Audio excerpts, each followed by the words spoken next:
आदरणीय अध्यक्ष महोदय, आपका बहुत बहुत धन्यवाद। आपने मुझे इस महत्वपूर्ण चर्चा में अपनी बात रखने का मौका दिया है। सदन पिछले कई दिनों से दिल्ली के अंदर सीएजी रिपोर्ट पर चर्चा कर रहा है। अध्यक्ष महोदय, आज जो चर्चा हो रही है सदन के अंदर स्वास्थ्य संबंधी सेवाओं के बारे में सीएजी ने जो अपनी रिपोर्ट प्रस्तुत की है। अध्यक्ष महोदय, जो सदन पटल पर सीएजी की रिपोर्ट रखी गई, उस रिपोर्ट के मुख्यतः 3 हिस्से हैं। पहला हिस्सा है जिस बात का मैंने सत्ता पक्ष के कई माननीय सदस्यों के वक्तव्य सुने, लेकिन उसका जिक्र कहीं नहीं आया। सीएजी की रिपोर्ट के पहले हिस्से में पूरे एनसीआर के अंदर जितनी सरकारें हैं, उन सरकारों की तुलना में दिल्ली के अंदर जो स्वास्थ्य सेवाएं और उन स्वास्थ्य सेवाओं का दिल्ली के लोगों के ऊपर जो अनुकूल असर है, उसके बारे में चर्चा की गई। दूसरे हिस्से में सीएजी रिपोर्ट में इस बात को रखा गया है कि कैसे दिल्ली के लोगों को स्वास्थ्य सेवाएं प्रदान करने के लिए अलग अलग हॉस्पिटलों में, अलग अलग संस्थानों में जिस तरह से वैकेंसी खाली हैं, उनको पूरा नहीं किया गया और इसलिए लोगों को जो सेवाएं मिलनी चाहिए उसके अनुपात में सेवाएं कम मिली।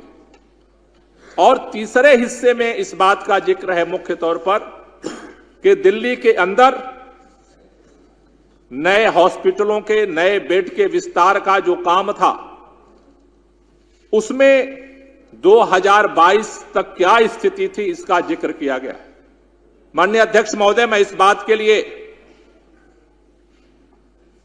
आम आदमी पार्टी की सरकार की तारीफ करना चाहता हूं। दिल्ली कोई अकेला राज्य नहीं है। देश के अंदर अलग अलग राज्यों में अलग अलग सरकारें, कोई 5 साल से काम कर रही हैं, कोई 10 साल से काम कर रही हैं, कोई 15 साल से काम कर रही हैं, कोई 20 साल से काम कर रही हैं। कई ऐसी सरकारें हैं इस हिंदुस्तान के अंदर जो 30-30 साल से काम कर रही हैं। लेकिन उन सरकारों का जो स्वास्थ्य का मॉडल है और उसका जो इंडेक्स है, उस इंडेक्स में आज की भी तारीख में दिल्ली का इंडेक्स सबसे 1 नंबर पर आता है। ये उस सीएजी की रिपोर्ट के पहले पार्ट में भी लिखा हुआ है। अध्यक्ष महोदय, जो दूसरे हिस्से की बात हुई, कई माननीय सदस्यों ने उठाया है, कई जिम्मेदार साथियों ने उठाया है। मैं जिम्मेदारी के साथ और सम्मान के साथ कहना चाहता हूं कि दिल्ली के अंदर जिन स्वास्थ्य सेवाओं को देने की जिम्मेदारी दिल्ली के आम आदमी पार्टी की सरकार की थी, हमने जिम्मेदारी के साथ उसमें कदम उठाया और उस चिंतन का, उस सोच का परिणाम था कि भारत के अंदर पहली बार अगर मोहल्ला क्लिनिक कहीं स्थापित हुआ, उसका नाम दिल्ली है और दिल्ली के अंदर मोहल्ला क्लिनिक में काम किया। लेकिन अध्यक्ष महोदय, किस तरह से काउंटर पे कर्मचारी कम हुए, किस तरह से एक एक हॉस्पिटल के अंदर एक डाटा एंट्री ऑपरेटर की भर्ती के लिए हमने संघर्ष करना पड़ा। ये बात जब एलजी साहब के साथ हमारी नहीं बनी, हम सुप्रीम कोर्ट गए। आप सबको पता है, सदन को पता है, पूरे दिल्ली को पता है। सुप्रीम कोर्ट ने इसको लेकर के सुनवाई की।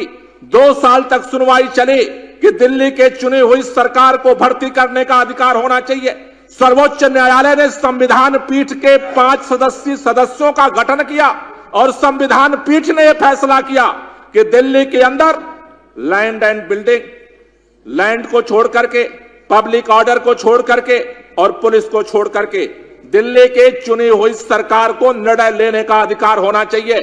दिल्ली के उस सुप्रीम कोर्ट के, सर्वोच्च न्यायालय के संविधान पीठ के फैसले के बावजूद भारतीय जनता पार्टी की केंद्र सरकार ने दिल्ली के साथ सौतेला व्यवहार किया। ऑर्डिनेंस ला करके सुप्रीम कोर्ट के फैसले को पलट दिया गया। भारत के इतिहास में ऐसा कभी नहीं हुआ कि संविधान पीठ फैसला करे और सरकार उसको ऑर्डिनेंस ला करके खत्म कर दे। नया कानून बना दिया गया इस दिल्ली के अंदर सभी कि सदस्य दिल्ली शांत के रहें। अंदर लोग दिल्ली की चुनी हुई सरकार भर्ती नहीं कर सकती है। अध्यक्ष महोदय, मैं आपसे माध्यम से कहना चाहता हूं, दिल्ली के अंदर आज जो इस सीएजी रिपोर्ट में कर्मचारियों के, वहां पर अधिकारियों की जो डेफिशिएंसी है, इसके लिए सीधे भारतीय जनता पार्टी की केंद्र सरकार का वो कानून जिम्मेदार है। मैं पूछना चाहता हूं कि आखिर चुने हुई सरकार से यह अधिकार क्यों छीना गया? मैं पूछना चाहता हूं आखिर दिल्ली के चुने हुए लोगों से अधिकार यह क्यों छीना गया? इसका जवाब केंद्र सरकार को देना पड़ेगा। मैं अध्यक्ष महोदय, मैं आपके माध्यम से कहना चाहता हूं, दिल्ली के अंदर नए अस्पतालों की बात हो रही थी। 2022 की रिपोर्ट है इस पटल के अंदर। 2022 के बाद से लगातार सरकार ने काम किया। मैं आपको बताना चाहता हूं,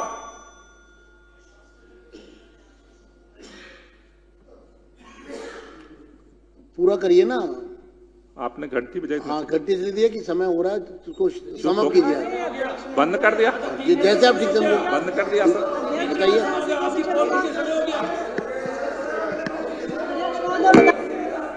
नहीं बोलना आपको, आपको नहीं बोलना गोपाल राय जी। मैं अगले वक्ता को बुला रहा हूं। शिखा रॉय, शिखा रॉय,